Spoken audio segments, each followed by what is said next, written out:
Hello, എല്ലാവർക്കും movie മീറ്ററിലേക്ക് സ്വാഗതം. നമ്മൾ ഇന്ന് വിശകലനം ചെയ്യാൻ പോകുന്നത് ലോക. യെസ്, ഇത് മലയാള സിനിമയിൽ മാത്രമല്ല ഇന്ത്യൻ സിനിമ മൊത്തം ചർച്ച ചെയ്തുകൊണ്ടിരിക്കുന്ന നമ്മുടെ മലയാളത്തിൻ്റെ അഭിമാനമായ ലോകയെക്കുറിച്ചാണ്. തരംഗമായി കൊണ്ടിരിക്കുന്നതാണ്. ഞാൻ തരംഗം എന്ന് പറഞ്ഞാൽ എന്തിനാണെന്ന് മനസ്സിലാക്കണമല്ലോ അല്ലേ? അതെ, ഡൊമിനിക് അരുൺ എന്ന സംവിധായകൻ്റെ പഴയ പടത്തിൻ്റെ പേരാണ് തരംഗം. 2017 പുള്ളിക്കാരൻ ഒരു പടം ചെയ്തതാണ്. അതിനുശേഷം ഇത്രയും വലിയ ഗ്യാപ്പിന് ശേഷം ഒരു പടം ചെയ്തു. ചെയ്യുമ്പോൾ നല്ല തന്നെ ചെയ്യണം എന്ന് പുള്ളി തീരുമാനിച്ചതാണ് ഉറപ്പായിട്ടും. അത് തന്നെയാണ് ശരി. എല്ലാ വർഷവും പടം എടുത്തിട്ട് അങ്ങനെ ആക്കുന്നത് ഇങ്ങനെ ആക്കുന്നത് ശരിയല്ലോ.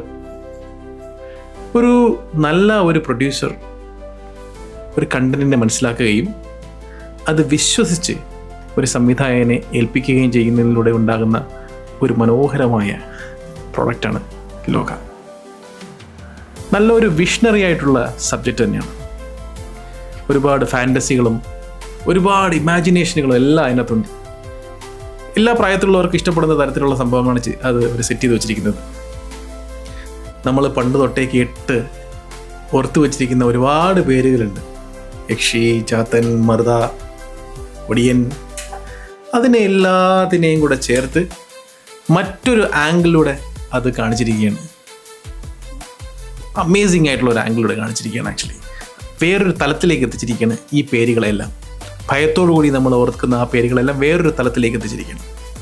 ഈ സിനിമാറ്റിക് യൂണിവേഴ്സ് എന്ന് പറഞ്ഞ സംഭവം നമ്മൾ കുറച്ച് വർഷങ്ങളായി കേൾക്കുന്നുണ്ട്. ആക്ച്വലി അത് ആക്ച്വലി എന്താ പറയുക, റെക്കോർഡുകൾ അനുസരിച്ച് 1943 റോയ് വില്യം നെയിൽ എന്ന സംവിധായകൻ ഫ്രാങ്കൻസ്റ്റൈൻ മീറ്റ്സ് ദ വോൾഫ്മാൻ എന്ന സിനിമയിലൂടെയാണ് കൊണ്ടുവന്നിരിക്കുന്നത് ആ ഒരു കൺസെപ്റ്റിന്, യൂണിവേഴ്സ്, ഒരു സിനിമാറ്റിക് യൂണിവേഴ്സ് എന്ന കൺസെപ്റ്റിന്.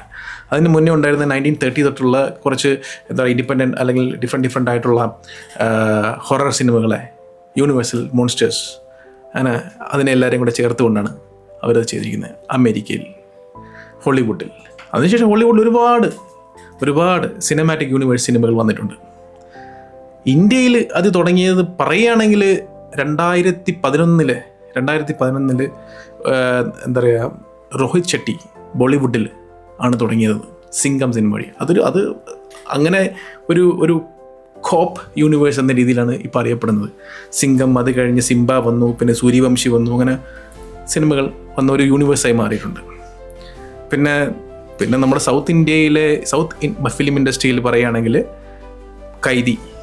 കൈദിക്ക് ശേഷം വിക്രത്തിന് ശേഷമുള്ള സിനിമ നിങ്ങൾക്കറിയാവുന്നതാണ്, കൂലി. അങ്ങനെ അതിലൂടെ സിനിമാറ്റിക് യൂണിവേഴ്സ്. മലയാളത്തിൽ സീക്വലായിട്ടുള്ള സിനിമകൾ പലതും വന്നിട്ടുണ്ടെങ്കിലും സിനിമാറ്റിക് യൂണിവേഴ്സ് തുടങ്ങിയിരിക്കുന്നത് ആദ്യമായിട്ടാണ്.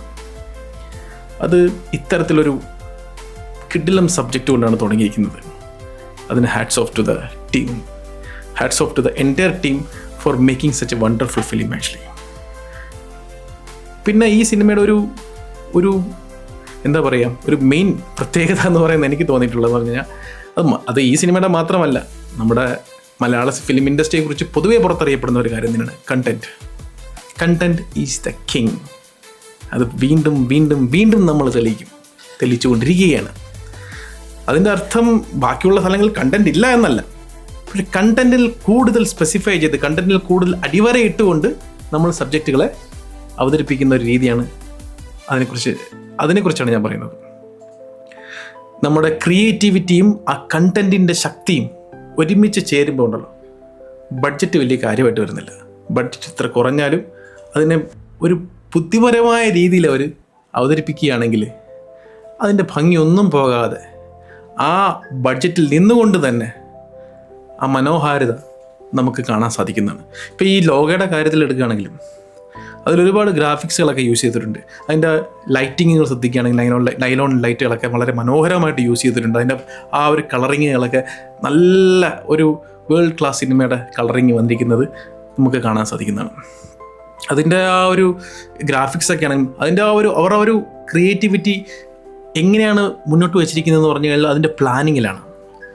ഫോർ എക്സാമ്പിൾ ഗ്രാഫിക്സ്, അതിനെക്കുറിച്ച് അനലൈസ് ചെയ്യുകയാണെങ്കിൽ ചില ഗ്രാഫിക്സുകളൊക്കെ നമ്മൾ ഒരു പക്ഷേ ഈ ഓപ്പൺ ലൈറ്റിൽ അല്ലെങ്കിൽ എന്താ പറയുക പകൽ വെളിച്ചത്തിൽ നമ്മൾക്ക് ആ ഗ്രാഫിക്സ് കാണുമ്പോൾ അല്ലെങ്കിൽ ഗ്രാഫിക്കലായിട്ടുള്ള ആ ഒരു ഇമേജുകൾ അല്ലെങ്കിൽ ഒബ്ജക്റ്റുകളെ കാണുമ്പോൾ നമുക്ക് പെട്ടെന്ന് അറിയാൻ പറ്റും അത് ഓക്കെ അതൊരു ഗ്രാഫിക്സാണ്, CG ആണ് നമുക്ക് പെട്ടെന്ന് അറിയാൻ പറ്റും. പക്ഷേ അത്തരത്തിലുള്ള ഗ്രാഫിക്സുകൾ അവർ കൃത്യമായി മാറ്റി അവരതിനെ ഇരുട്ടിലാക്കിയിരിക്കുകയാണ്. അത് ഇരുണ്ട ഷെയ്ഡുകൾ കൊടുത്ത് ആ ഷെയ്ഡുകൾക്കുള്ളിലാണ് അവർ ആ ഗ്രാഫിക്സ് കാണിച്ചിരിക്കുന്നത്. അത് വളരെ കൺവിൻസിംഗ് ആയിട്ട് നമുക്ക് തോന്നുകയും ചെയ്യുന്നുണ്ട്. അതുകൊണ്ട് തന്നെ അത്തരത്തിലുള്ള ബുദ്ധിപരമായ കാര്യങ്ങളാണ് ഇന്നത്തെ ചെയ്തിരിക്കുന്നത്, മനോഹരമായി ചെയ്തിരിക്കുന്നത്. അതുകൊണ്ടാണ്. പിന്നെ കൂടുതലും ഗ്രാഫിക്സുകൾ ഒഴിവാക്കി ഒറിജിനലായിട്ടുള്ള എന്താ പറയുക മൂവ്മെൻറ്റുകളും ഒറിജിനലായിട്ടുള്ള ഒബ്ജക്റ്റ് മൂവ്മെൻറ്റുകളും ഉപയോഗിച്ചിരിക്കുന്നതിന് മുന്നേ നമ്മൾ കണ്ടിട്ടുള്ളതാണ് മനോഹരമായിട്ട് മിന്നൽ മുരളി എന്ന സിനിമയിൽ ബേസിൽ ജോസഫ്. അപ്പോൾ മലയാള സിനിമയുടെ മുഖം ഇങ്ങനെ ഓരോ ദിവസവും ചെല്ലുന്തോറും മാറിക്കൊണ്ടിരിക്കുകയാണ്. ഇന്ത്യയിലെ എല്ലാ സിനിമ പ്രവർത്തകരും എല്ലാ സിനിമ ഇൻഡസ്ട്രികളും ഇപ്പോൾ മലയാള സിനിമയിലേക്ക് ഉറ്റുനോക്കിക്കൊണ്ടിരിക്കുകയാണ്.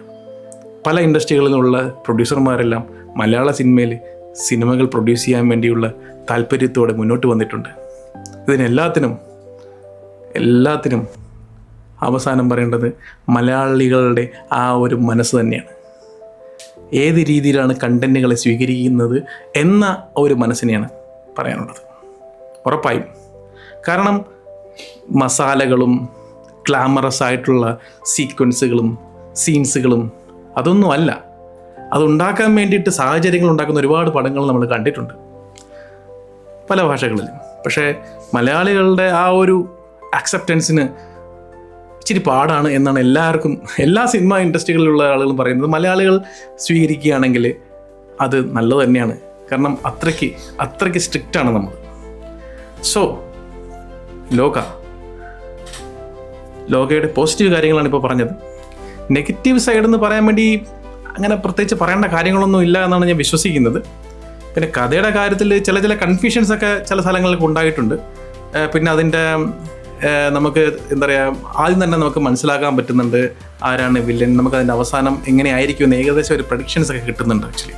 അപ്പോൾ അതിൻ്റെ ആ ഒരു ഭംഗി എന്ന് പറയുന്നത് ഈ ക്യാരക്ടേഴ്സിനെ പോർട്രേറ്റ് ചെയ്യുന്ന രീതിയും അതിൻ്റെ ആ ഒരു ചിത്രീകരിച്ചിരിക്കുന്ന രീതിയും അതിൻ്റെ ആ ഒരു യൂണിവേഴ്സും അതൊക്കെ തന്നെയാണ്. സസ്പെൻസ് എന്ന് പറയുന്ന അങ്ങനെ കാര്യങ്ങളൊന്നും ഇല്ല. അങ്ങനെയുള്ള ത്രില്ലർ അടിപ്പിച്ചിരിക്കുന്ന നമ്മൾ നെയിൽ ബൈറ്റിംഗ് ആയിട്ടുള്ളത് സീനുകളോ അങ്ങനെ ഇല്ല എങ്കിലും പക്ഷേ നമുക്ക് ആ കണ്ടിരിക്കുന്നതിൻ്റെ ആ ഒരു മനോഹാരിത, that is the best thing actually. ആ യൂണിവേഴ്സ് നമുക്ക് എൻജോയ് ചെയ്യാൻ പറ്റും. ആ യൂണിവേഴ്സ് തന്നെ നിൽക്കാൻ തോന്നും കുറേ നേരം. അത് കഴിഞ്ഞിറങ്ങുമ്പോഴത്തേക്കും ഇനിയും നമുക്ക് തിരിച്ച് കയറണം എന്ന് നമുക്ക് ഒന്നുകൂടെ തോന്നും അടുത്ത പടം വരുമ്പോഴത്തേക്കും. ആ രീതിയിലുള്ള ക്ലൂസുകളെല്ലാം അതിനകത്ത് ഇട്ടിട്ടുണ്ട് കൃത്യമായിട്ട് പറയുകയാണെങ്കിൽ. സോ പിന്നെ അതിന് നമ്മൾ നേരത്തെ പറഞ്ഞ പോലെ വില്ലനൊക്കെ ആരാണെന്ന് നമുക്ക് മനസ്സിലാക്കാൻ പറ്റും. ഏകദേശം അതിൻ്റെ ഐഡിയ മനസ്സിലാക്കാൻ പറ്റുന്നുണ്ട്. പിന്നെ അതൊക്കെ തന്നെ. പക്ഷേ ഇവഞ്ച്വലി ഓവറോൾ നമ്മളെ എൻഗേജ് ചെയ്ത് സ്റ്റാർട്ട് ടിൽ ദ എൻഡ് ഇരുത്താൻ ലോകയെ കൊണ്ട് സാധിച്ചിട്ടുണ്ട്. അതുകൊണ്ട് ലോക എന്ന സിനിമയുടെ അണിയറ പ്രവർത്തകരായ എല്ലാവർക്കും thank you for giving such a great movie for Malayalam cinema industry. Movie Meter ഇവിടെ തൽക്കാലത്തേക്ക് അവസാനിക്കുന്നു. അടുത്ത എപ്പിസോഡിൽ മറ്റൊരു സിനിമയുമായിട്ട് വീണ്ടും കാണാം.